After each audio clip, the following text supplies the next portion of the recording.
Audio Jungle.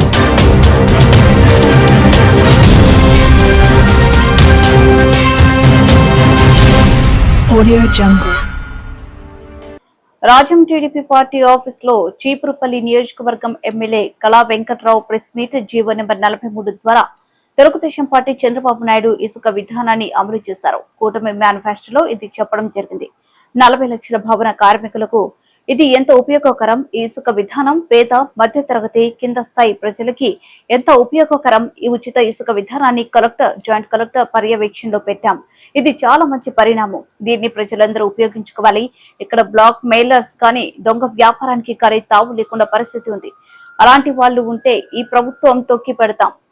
గత ప్రభుత్వం చేసిన నిర్వాహకం వల్ల బ్లాక్ మార్కెట్స్ పెరిగిపోయాయి. జగన్మోహన్ రెడ్డి ప్రభుత్వంలో జగన్మోహన్ రెడ్డి వాళ్ళ మనుషులు ఈ 50,000 కోట్లు దోచుకున్నారు. ఇది పేద ప్రజల తాలూకు సొమ్ము దోచుకోవడమే కాకుండా వాళ్ళకి ఇల్లు లేకుండా ఉపాధి లేకుండా అయిపోయింది.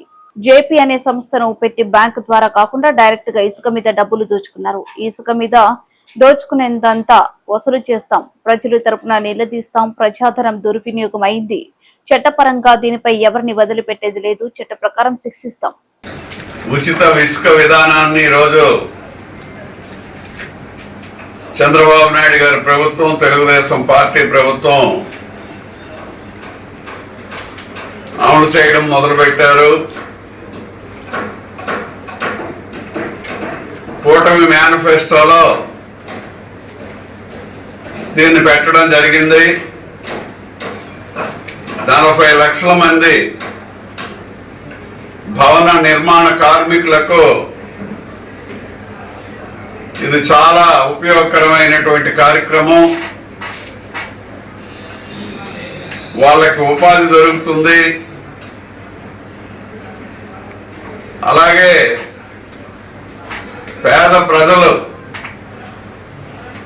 5 లక్షల రూపాయలు ఇంటికి ఖర్చు అయితే చిన్న ఇల్లు కట్టుకునేటప్పుడు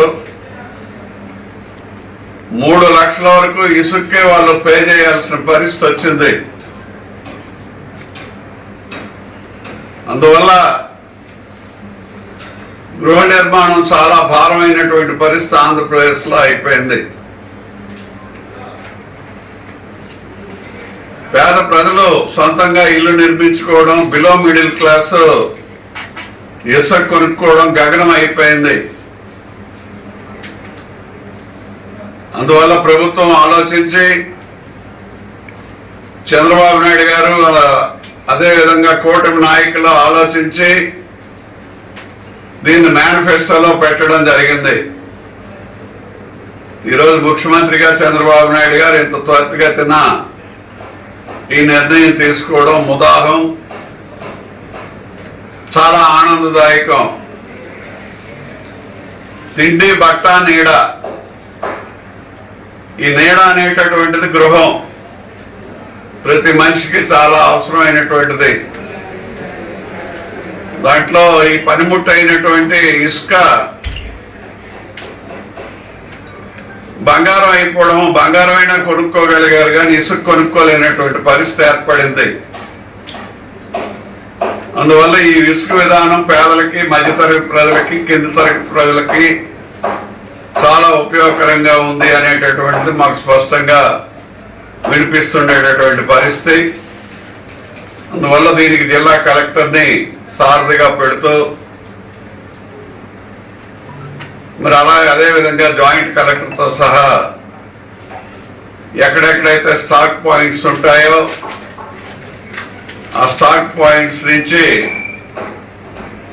ఉచితంగా ఇసుకని ఓన్లీ రవాణా ఛార్జీ, హ్యాండ్లింగ్ తప్ప మిగతాదంతా కూడా ఉచితంగా ఇచ్చేటటువంటిది కలెక్టర్ పర్యవేక్షణలో పెట్టారు. ఇది చాలా మంచి పరిణామం. ప్రజలందరూ కూడా దీన్ని ఉపయోగించుకోవాలి. ఎక్కడ కూడా బ్లాక్ మెయిలర్స్ కానీ దొంగ వ్యాపారానికి కానీ తావు లేకుండా ఉపయోగించుకోవాల్సినటువంటి పరిస్థితి ఉంది. దీన్ని ప్రభుత్వం ఉక్కుపాదంతో అలాంటి వాళ్ళు ఎవరైనా ఉంటే తొక్కి పెడతాం, ప్రజలకు ఉచితంగా ఇస్తాం.